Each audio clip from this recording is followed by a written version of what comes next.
ways to kind of move forward. And I'm watching this very, very closely, and sometimes it's a little bit overwhelming because there's so much going on. But I inhale it all with super enthusiasm. Definitely. It's such an exciting time, I think, and it's awesome that you entered yourself into this ecosystem that you didn't maybe fully understand at the time, but now I think you're kind of one of the leaders in fashion photography available on marketplaces. So that's really cool. And now, Mike, I want to ask you a couple questions about what you're working on. And I think you've been involved in the space for a while, like selling rare goods and like being interested in that specifically as it relates to athletics and athletes. And I want to ask you about, before we get into the collections you're working on now, before these marketplaces open, like OpenSea and Super Rare, how were you making an income as a digital artist and, as someone in this space? Actually, I started NFT not that far ago, so it's like I said, 1.5 years. But before that, I was basically creating trading cards, and I worked with the Negro Leagues baseball families directly through a campaign that I'm part of, and I'm part of that team too. So we built. Right now, we're at the brink of building a virtual ecosystem for the families to help them get seen, to help them tell the stories. So that's what I was doing before, and the money flow was quite small. To be honest, I didn't really make a big revenue early before, because what I'm part of in a niche, so kind of creating trading cards. Just trading cards is super niche. So and I started around 5 years ago. And when people ask you, so I think you have this kind of perspective where collectible, but some people who even believe in collectibles, like that trading cards have value, but they don't understand why something on someone's screen that anyone can see could be worth $10,000s of dollars. Like, they don't understand the inherent value of that. And so how do you usually respond to people, or when you try to explain like why NFTs hold value? I mean, it's like you can put it any way around. Like it's the same with the painting. A lot of people still don't get how somebody can pay like a 7-figure amount or 6-figure amount for a painting, or trading cards as well. We have sales that are like $5.2 million for just one trading card, which is like a unique collectible that tells a story, that has kind of a spirit to it. So does art, physical and digital. And I get, to me, it's like this magic and the story that is kind of incorporated and woven into that art piece, may it be physical or digital. That's what makes it so attractive. And also like to see it in a preview perspective, maybe like 10 years from now, this can also be like a very, very smart investment. Like if you have unique pieces created by people who were in the space early, and we see that already with the Bored Ape clubs, you can maybe think like, okay, maybe this is worth a lot more than what those people bought it for. Yeah, definitely. It's proven to be a great investment. And you focus on, so it seems like you focus on creating NFT collections around athletes because of the story behind them, and because your introduction into the space was in trading cards. And I guess like why do you like the intersection of NFTs, digital art, and athletics? What's drawn you to that? I think it's an interesting mixture. I've been always passionate about art. I've been always passionate about creating, and I'm a collector myself, a physical trading card collector. So the beauty in the NFT space and in the digital world is like everything you can imagine. You can make it now reality, kind of a reality in the digital world, and you can create extravagant, unique collectible pieces you could not that easy create in the physical life, with just a few tools and the skills to make that happen. and I think it's exciting to see the melting or the connection between those three worlds and what comes out of it, especially in the space of sports, because this interactive part is super interesting for it. Definitely. So yeah, that's highly fascinating for me. And like I told, I'm a really big sports enthusiast, and I love literally everything around sports, from the mindset, from the motivation, from what it does to your mind, body, and soul. And to work in that space, to me, is a blessing, because the energy I receive from the clients is a totally different one than if you create some branding for somebody who has like just a company. I don't want to talk it down, but it's a totally different energy, and I'm feeding of this energy, and it's inspiring to me to create art. Wow, yeah, I can totally imagine that. And that sounds, you know, really powerful. And later on, we're going to see some of the collections that you've built around, you know, specific, like amazing athletes. Sure. So, okay, now I want to talk to your business partner, Sandro. And you're kind of coming into this conversation from a slightly different angle. You actually started a social media app, and you kind of are more on that side of things, but you're very involved in the space. And so I want to ask you, like, what do you see as some of the flaws of the NFT ecosystem today? And, you know, what are your plans to improve it? How do you want to be a part of that? Yeah, that's a good question. So yeah, actually my main background, I started as a graffiti artist, when I was 16 with a friend together, and I was always to find ways to express myself. Was really passionate about creators, dancers, artists, and I love the energy what comes around with that. And I started a social media app together with two partners. We are all creators, we are all dancers, and we love how to get rewarded for your passion. And I think that's really important when it comes to NFTs. So really, what blows my mind that people can do what they love, and they can make a living out of it. I think that is really amazing. And what we are trying to build is a kind of like social media platform where people can share NFTs and can collaborate with other creators. And I think this is really important to have a platform where you can not just present your artwork, but also can collaborate and can discuss about what you have in mind. I think this is really important. Definitely. Yeah, I think it's given so many people the opportunity to honestly monetize like the crafts that they were already devoting a lot of their time to, and, you know, provide it to be seen by so many people. So I want to go back to Tomas and ask you about if you could help us envision a future in the metaverse. I feel like lately the word metaverse has been thrown around so much. You know, it's hard to go like 5 minutes without hearing it. But I think a lot of people struggle to understand like why they would really want to invest in a life in the metaverse over their physical life. But I mean, you obviously believe in like the beauty of it, and just like how it could be an amazing artistic outlet. So I just want to ask, like, what do you think the metaverse would look like, in the sense, like, why would someone want to spend money on art and beautiful things to be shown in the metaverse? Could you give us your thoughts around that? Sure, I can try. Well, I see it this way. I would say, you know, Gen Z and millennials, they're actually living already digitalized. They're completely morphed into the idea of a metaverse and a digital environment. We see that in the gaming world. You know, if a lot of kids play Fortnite, so they're not playing these games by themselves. They're actually playing these like with their friends. They might be all over the world, and they're communicating and exchanging ideas at the same time.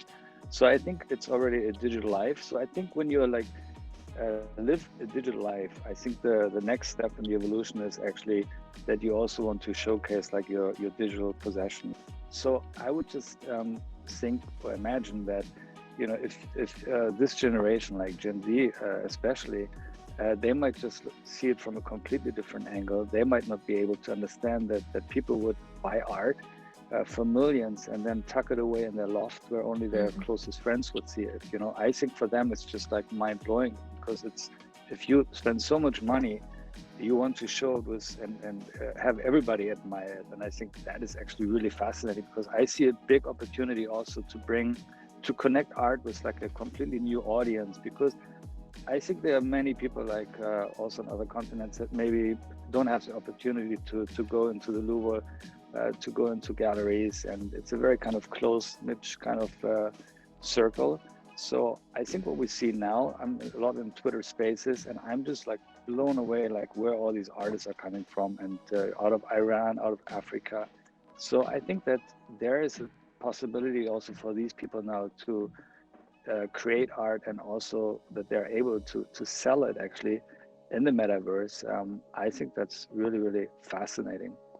But I think the main thing is that we are living digital lives already, so it's just the next step. Let's show off what we possess.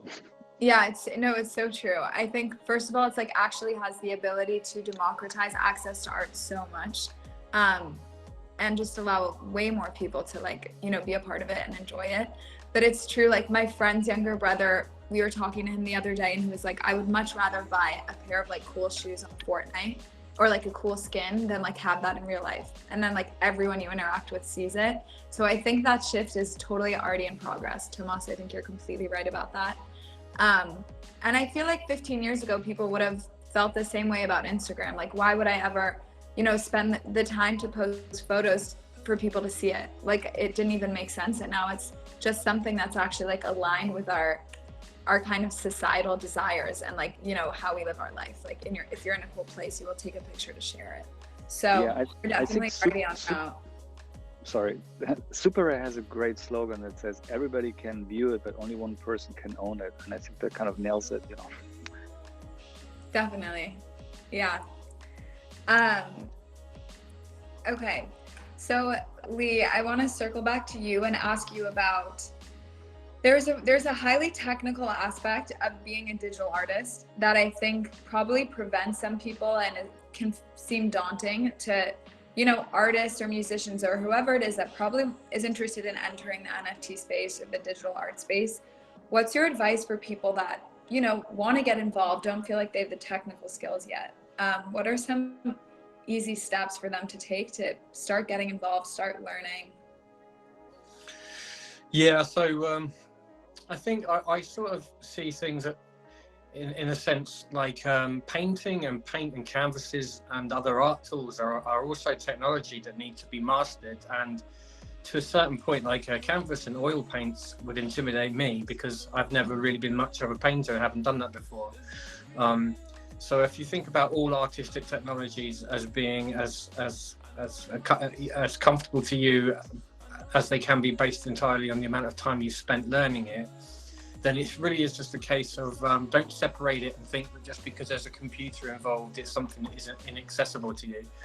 And I think my advice for anybody who would like to get into digital art is, I would say this, but is to get a VR headset and try painting in virtual reality, because it is the most instantaneous and immersive and accessible way to create digital items, artifacts, characters, and environments and things like that. You can literally just scribble and start from there.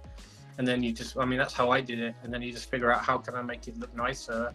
And then Google is your friend. And before you know it, you're starting to learn new processes. It is intimidating, but also I think it's in everybody's interest to, as a creative, to at least pay attention to the trajectory of the culture, because this does kind of feel inevitable. And if you know, the more years you spend being sort of alienated and sort of intimidated by technology, the harder you might find it just to even navigate through society in a decade's time. I don't know if that's dystopian and a bit bleak, but that's just sort of the way I see the trajectory of things, that people would do well not just to separate traditional art from digital art and see everything as one sort of opportunity for creative expression. And it's only alien to you until you start and make that first move. Yeah, Lee, I think that's such a great point. It might feel like this is coming on so fast. Like I think I heard about what an NFT was the first time, like beginning of last year, but it's probably a permanent, part of our life going forward. So now is the time to sort of get on board and start learning. And and I'm sure like the next generation, it'll be something that they just like completely understand. But I think for a lot of us, it can seem kind of daunting because there's just so many aspects of it to understand. It's complex, but just dive in. And yeah, it's true. It's all art is definitely technology. I can't really paint at all. And so that's just as scary. And so Mike, I want to ask you another question about some of the people that you've built collections around. And could you talk to me about what these, because oftentimes you actually partner with the athlete to help them create collections, and what's that process usually look like? Like you reach out to someone and offer them this, and how do you choose who you want to like build art around? Actually, the first connection went to Fred Curley, was over an agent, and we were kind of having some calls and we're brainstorming about what, first of all, they helped us, or they had somebody in mind, and it was Fred Curley, and then we brainstormed together which direction we could go. The creative process of me and Sandro was up front when we knew which athlete we will work with, to check his social media pages and kind of get a feeling for the person or the athlete behind the sports. What are this person's interests? What kind of character is he? What does he like to do? What's his motivation behind his progress? Where does he want to go? All those questions, and we also try to kind of get a visual impression through the social media channels, which kind of helps a lot, in my opinion. And totally. Yeah. And is there, I imagine that like to get there's no other word I can think of except for like hype around some of these collections before they come out, there's like a whole marketing aspect of it.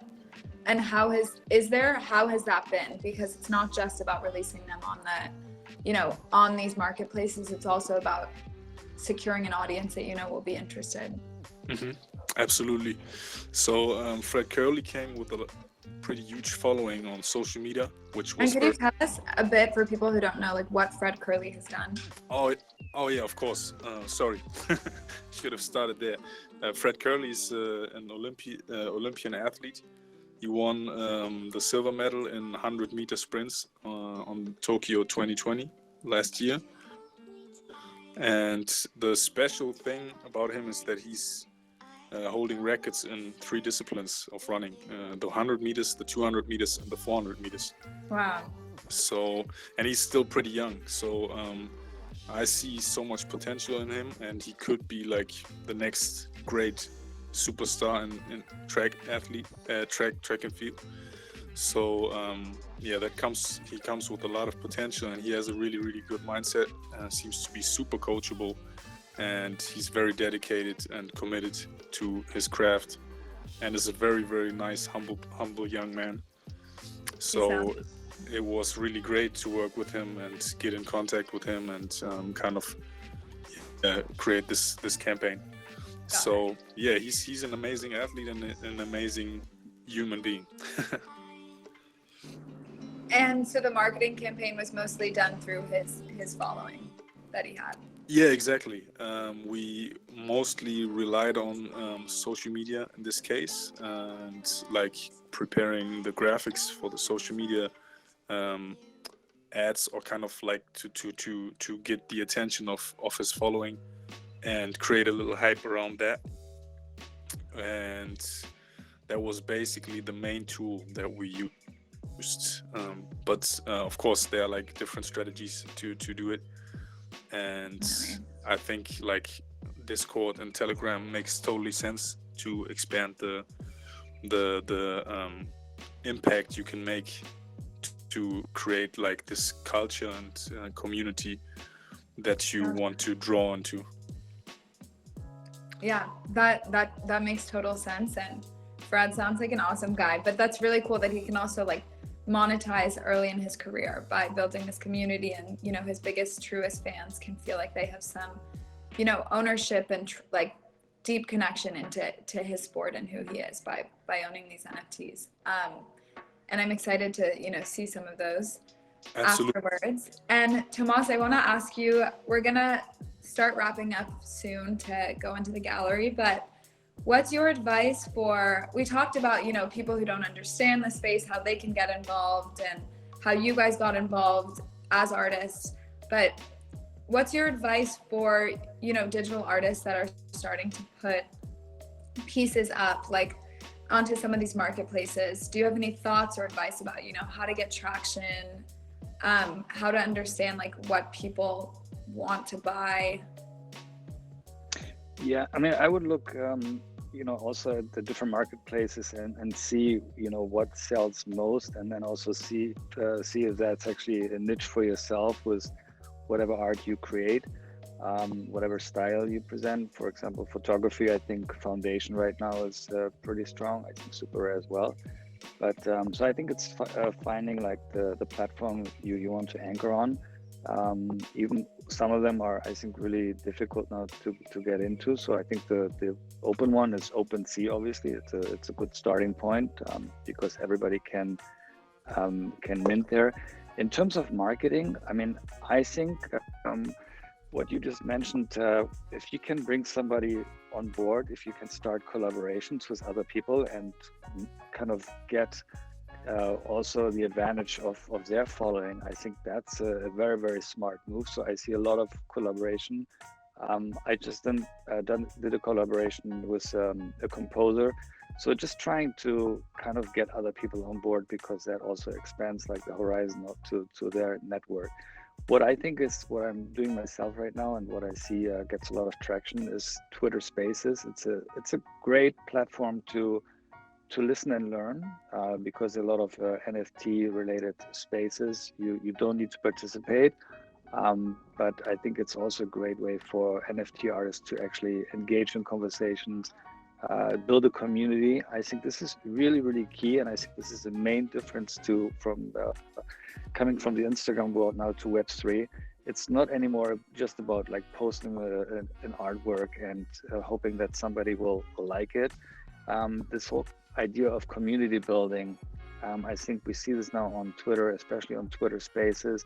It's really, really important, and it's not about a hard sell. I think people really want to see that you create value actually in these spaces, and value also means not just to show your work, but also give advice and help other people that are maybe onboarding, that are new to the space. I'm really, really amazed on Twitter Spaces, the whole energy that is going on there. It's a very, very welcoming space. So I would say anybody that is interested in NFTs, check out one of these NFT Twitter Spaces, and you will walk away with a lot of new knowledge and probably also make great connections. Okay, that's awesome. I need to check out Twitter Spaces. I actually just noticed that feature like a couple of days ago. So I'll check it out after this, but thank you for that. Sounds like a cool resource. And my last question is going to be for Lee, Metageist. I'm going to start calling you Metageist. Sorry about that. And That's great. So it's clear that you believe that NFTs are here to stay, and we're actually still really early in kind of, you know, this evolution. Is probably like similar to like, you know, .com era, and like when people were just getting used to the idea of the internet, and now it's just truly like the infrastructure of our modern world. But there are people out there, and that's sort of, you know, the focus of today's talk, Wikipedia saying NFTs aren't real art. You know, a lot of people don't really get it. If some people think that this is a fad and it's just like a moment and people are just riding the wave, what are like the things you say, or why do you believe that that's just not true? And like, what are the signals there? I think we're seeing a point in history where technology is already starting to blur the lines of what is real. So with augmented reality overlaying over the real world and virtual reality teleporting you into different spaces, and of course the fact that people's screen time is ridiculous these days, all of us, even when we think we're not, we're still spending far more time tapped into the internet than we ever were. I think what you end up realizing is you step right back and you realize that everything and anything that any humans value is literally just as a mutually agreeable story of some sort. So you can agree that the dollar is the dollar because enough people agree with that. You can agree that the United Kingdom is an island and it's a different country because we agree that. If enough people agree that Bitcoin has value, then it has value, and the same goes for any piece of artwork. And of course, every art in the history of mankind has a story attached to it. Even the earliest cave paintings were there to communicate something. And so what you really do, what you're doing is you're rallying a community around a shared idea, and that can be anything in the world. And that's what's exciting about it. And to have people sort of actually invested in you as an artist, there's nothing that beats that. And it really is a back and forth sort of community and communication between the collectors and the artists. And when you collect someone else's artwork, you're saying, I believe in your story. I believe in you, and I'm going to invest in you, and there's nothing wrong with there being money involved. People work their asses off for money. It's important to them. When they give it to another artist, there's nothing wrong with that. It doesn't have to be, some people look down on it and say you're only collecting digital art to make money. So that's part of it, because by saying I'm doing it just for money, I'm still saying I'm invested in this artist because they're going to do well and I believe they're going to be successful. And you believe in their value. Yeah, exactly. So it seems to me like it's a bit of a no-brainer that the stories can be attached to things that we can't actually hold in our hands, like all of the music and all of the Netflix and all of our photos have been for like a decade. It's so true, and those are such good analogies. Exactly. And I also think that what is the value of gold or diamonds except for what we place in it as a society, and then it has value. So I think that some people are just still, it's hard to understand that. Like if diamonds just became a thing now, we'd be like, it's a rock. But we grew up with understanding that it has value. And so I'm sure that as we die off, the next generations will understand it inherently. Oh, yeah. Also, diamonds can be more or less synthetically made now. People can't tell the difference. Exactly. And as soon as the narrative changes, people's ideas of things change. And the fact that people actually see more value in like a rock in the ground, as in gold or something like that, compared to something that is clearly more future-proof and actually scarce like Bitcoin. It's really funny when you really step back and say it's literally a rock in the ground. And it was only a few hundred years ago we were transacting with blocks of salt. and it's just the stories and the value. The stories have just got more complicated, and that's the nature of the world, really. It's true. It's totally true. This has been an awesome discussion, guys. I think we have time for maybe one Q&A. If anyone wants to just step up to the stage and ask a super quick question, if there's any interest in that, I'll wait 5 seconds. Any takers? Okay. Well, thank you, audience, for being here. And also remember, you guys can click on each other's profiles and connect with each other and connect with any of the speakers and follow them so you see what they are up to on Connect Club in the future. So now I think let's enter this virtual gallery. This is actually the first Connect Club talk hosted in this room, which is really cool. I've never seen anything like this. And I know that Sandro and Mike, you guys want to present at the end because you're presenting together your project. So maybe Metageist or Tomas, you could start and we can maybe actually head to where your project is and we can all follow you and just hear a few minutes about it. Sure. We should start. Maybe Tomas, you want to start off and then we'll go to Metageist and then... Sure. Why not? Well, as I said in the beginning, I'm really inspired by surrealism. Could we see which ones you created? Yeah, the one, it's called Hikikomori. It's on the top right. It's a reddish one. Wow. I don't know if you can see the title. It's Hikikomori. Yes. It's so beautiful. On the top right. Yes. Oh, do I need to go there now? Oh no, you don't have to go there. We're just looking at it. But yeah, just tell us about it. Sabina, I'm sorry, you're not on stage, so no one can hear you. So Thomas won't be able to hear you. You should go to the stage and you will see this blue icon with the microphone near your circle. Okay, apparently we actually have to stay on stage. Sorry, Tomas, you couldn't hear me. Yes. I could. Could you tell us about this beautiful project? Yeah, sure. Well, as I said in the beginning, I'm really inspired by surrealism. And if you know about surrealism, it's actually about the power of the unconscious mind, and that kind of gets the whole process for the artist going. So it's not so much about the art piece or the artist. It's more about the emotions and also the experiences that are getting revealed by the viewer. And I always thought this is a really fascinating kind of question. Why does the viewer actually react the way they react to an art piece, and what does it say about them? So this is Hikikomori is actually, it's a surreal piece, but it was inspired by a phenomenon that is going on in Japan. It's actually, it's a lot of young people, mainly like men, that are kind of trading like human interaction for technology. So they are not leaving their house, and they're completely like living an isolated life and just engaging with technology. So I think it's kind of a sad trend that we see. It's kind of a very individualistic and kind of lonely society. And with this piece, I don't know if you can see actually the animation, if you just see like the 2D piece, because there's some animation with the heart going on.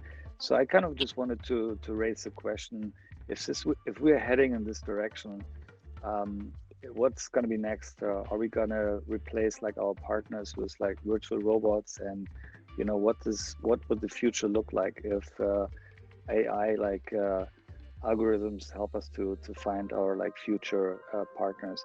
So this is the idea behind Hikikomori. It was actually my first sell on Super Rare. Wow, that's so interesting. Thank you. The second piece, it's below. It's Angels and Demons. And as I said, I'm based in Paris, so sometimes I go to the Louvre for inspiration. And if you've ever been in the Louvre, there's one place called the Galerie d'Apollon, which is really famous for like the very golden ceilings. And when I saw it the first time, I was like just fascinated, and I took a lot of detailed pictures. And I had this idea to use like those images and layer that on a model. So I dedicated like a whole shoot with a team where we got the model into the studio, and then in post-production, I layered the texture from the ceiling of the Louvre onto her body, and that is kind of the result. And there's also an element of music. As I mentioned, I was collaborating with like a composer who's really, really amazing. So, you know, if you click on it, sorry, you can also hear some sort of music. The next one is The Last Butterfly. And this piece is also a surreal piece. It's about the extinction of humanity. It's a little bit poetic, also has sort of a dystopian feel. And for me, it's kind of like, on the one hand, you have like this humanoid. Again, like, I don't think you can see the animation because there is like a animated element. So the butterfly is actually moving, and the eyes of the humanoid are also moving. On the one hand, you have this humanoid that stands kind of for robotic society. On the other hand, you have like the last butterfly that in my view approaches like the humanoid almost like with a certain naivete. You know, he lands on his kind of ice cold nose in hopes kind of for affection. But then he realizes there's actually no affection from this humanoid, and he might actually be in danger. So it suddenly becomes a whole story about survival. And I think, you know, we are always trying to understand ourselves, and that is kind of the most important motivation to survive in this world. So this is the idea of The Last Butterfly, which is still available on Super Rare. The last piece is Vegan Beauty, and it's a photo series I did back in 2013, and it was a conceptual shoot. I just wanted to do along the whole idea of vegan beauty. I had a lot of shoots at that time where I tried to kind of have classical beauty shoots, but integrate elements like plastic, in this case, edibles, fruit pieces. And so the idea was to go do a story about veganism. And this was also something that was sold on Super Rare recently. Yeah, so those are the 4 pieces. I think that kind of reflect the new style that I've been moving forward in the NFT world. If you go to my website, you see also more fashion related pieces, less surreal work, but in the NFT space, I really kind of show mostly animated pieces that are like surreal. So yeah, Well, if you have any questions, feel free to ask or reach out to me on Twitter or on email. I'll definitely spend time after and look more at your websites and on Super Rare, because these are really so beautiful, and it's fascinating to hear about the story behind each piece. Thank you so much for sharing, Tomas. Thank you. I think next I'd love to hear from Metageist, and we can all go to the left side of the gallery, and he could maybe walk us through some of his pieces.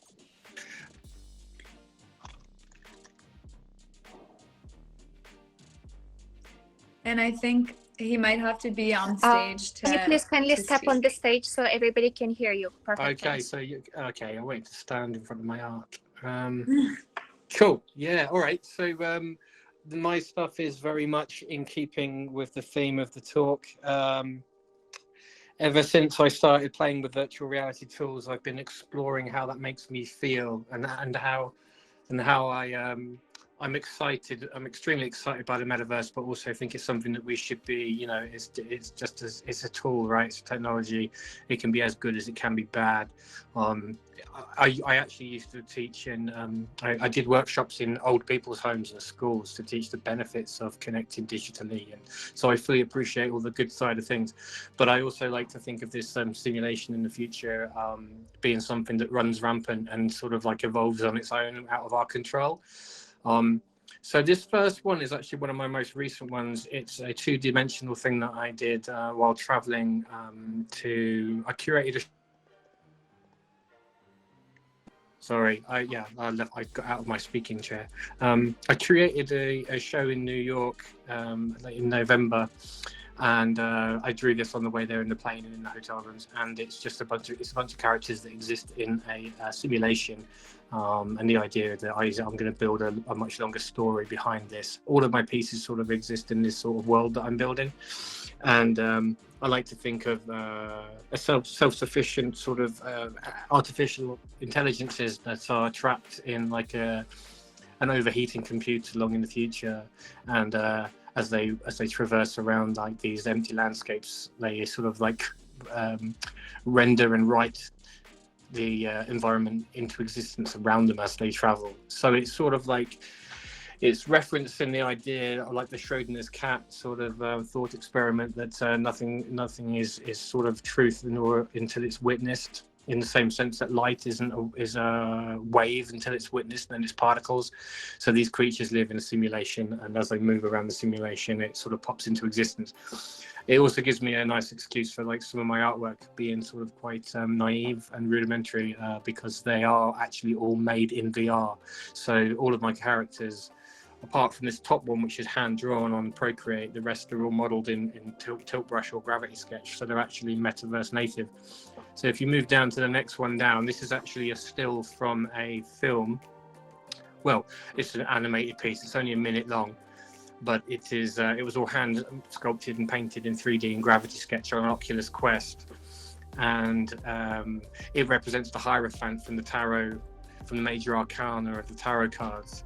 And it is sort of like representing the Hierophant represents the way that we let other people dictate how we see the world. Our spiritual gatekeepers can be like a bishop or a priest, or or maybe political figures or whatever. And this guy, if you watch the video on our Nifty Gateway, you'll see that he is sat in front of a portal. So essentially, he's this authority figure that's blocking you from getting through into the metaverse, where there are no middlemen, or there could be no middlemen.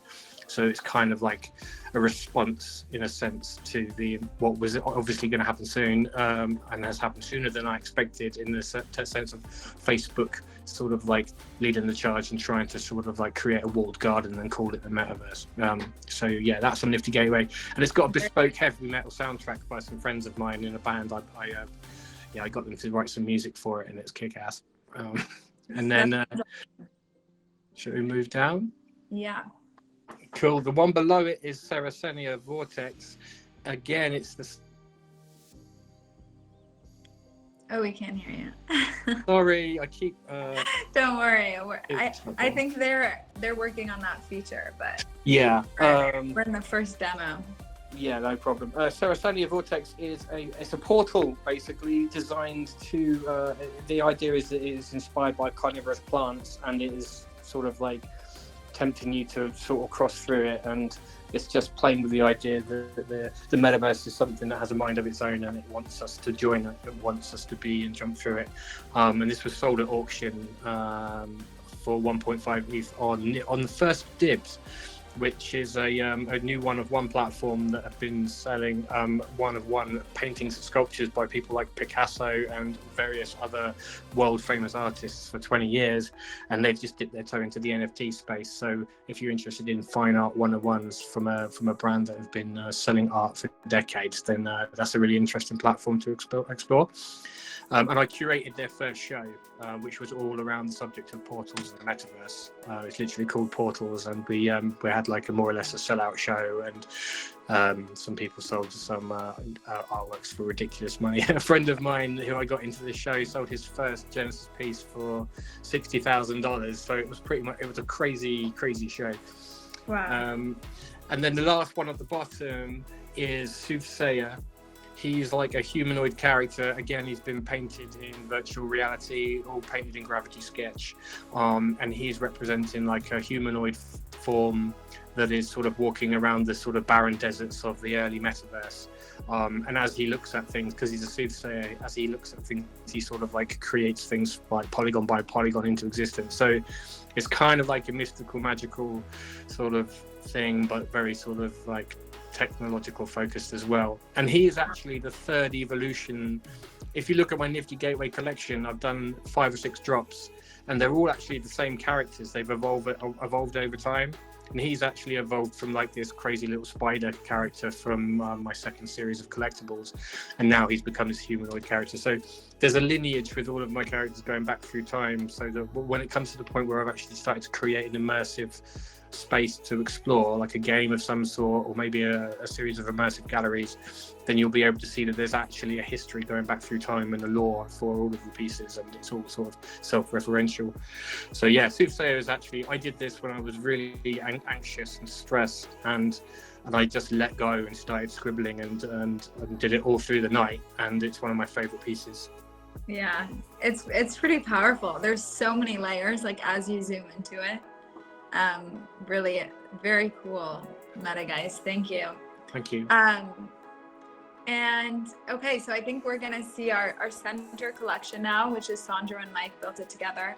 And so Sandra and Mike, you guys could come to the stage now so we can hear you. And also, I know Mike has technical difficulties, but we love people's cameras on. So Sandra, if you could turn yours on while you present, that would be awesome if that's possible.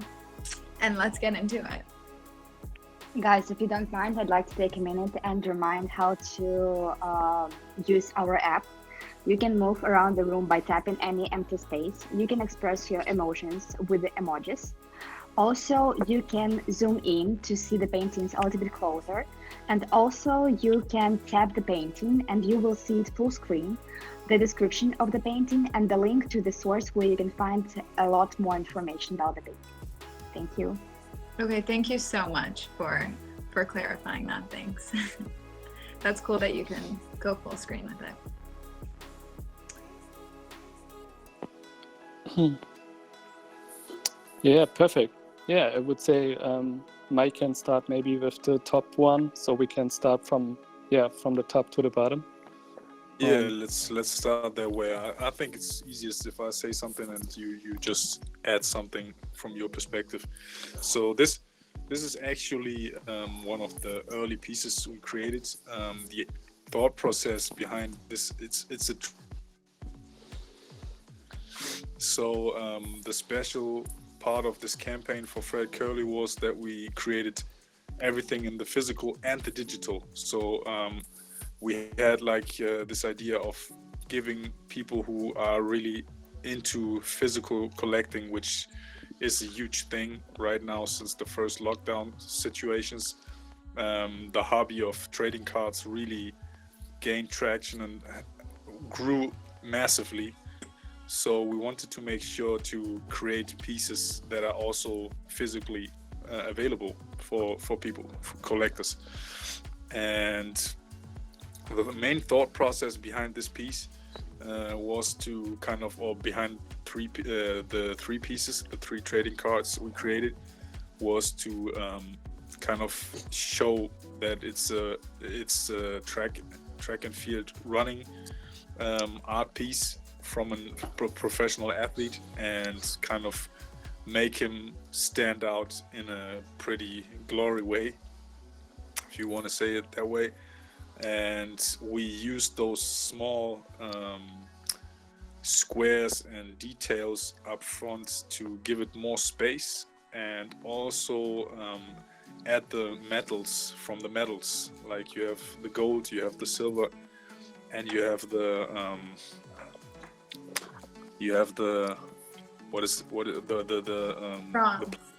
platinum. So we used that to incorporate it in that way, and we also used the cheetah's fur to represent his quickness and his speed, since this is the fastest animal on the planet Earth. And that was kind of our idea behind it. We chose to use the colors as less as possible, and have a lot of stuff that could remind you in a fast car or in something that's leathery and that looks very classy, just to represent the taste that we saw in Fred Curly's social media representations, the way he presented himself and stuff. So yeah, Sandro, add something, please. Yeah, I think you have said a lot already about the artwork itself. So what I can add to it is that we have a lot of elements, and they have a kind of like depth to it. So we have a decent animation when you go on the platform, which is hosted by Origin Protocol. You can see there are some decent animation of the card, so the athlete itself, Fred Curly, is popping a little bit up to the front, and then we have some kind of elements to the background, which gives a really nice feeling of it's in front of you. And I think that's everything is already said about the art piece itself. So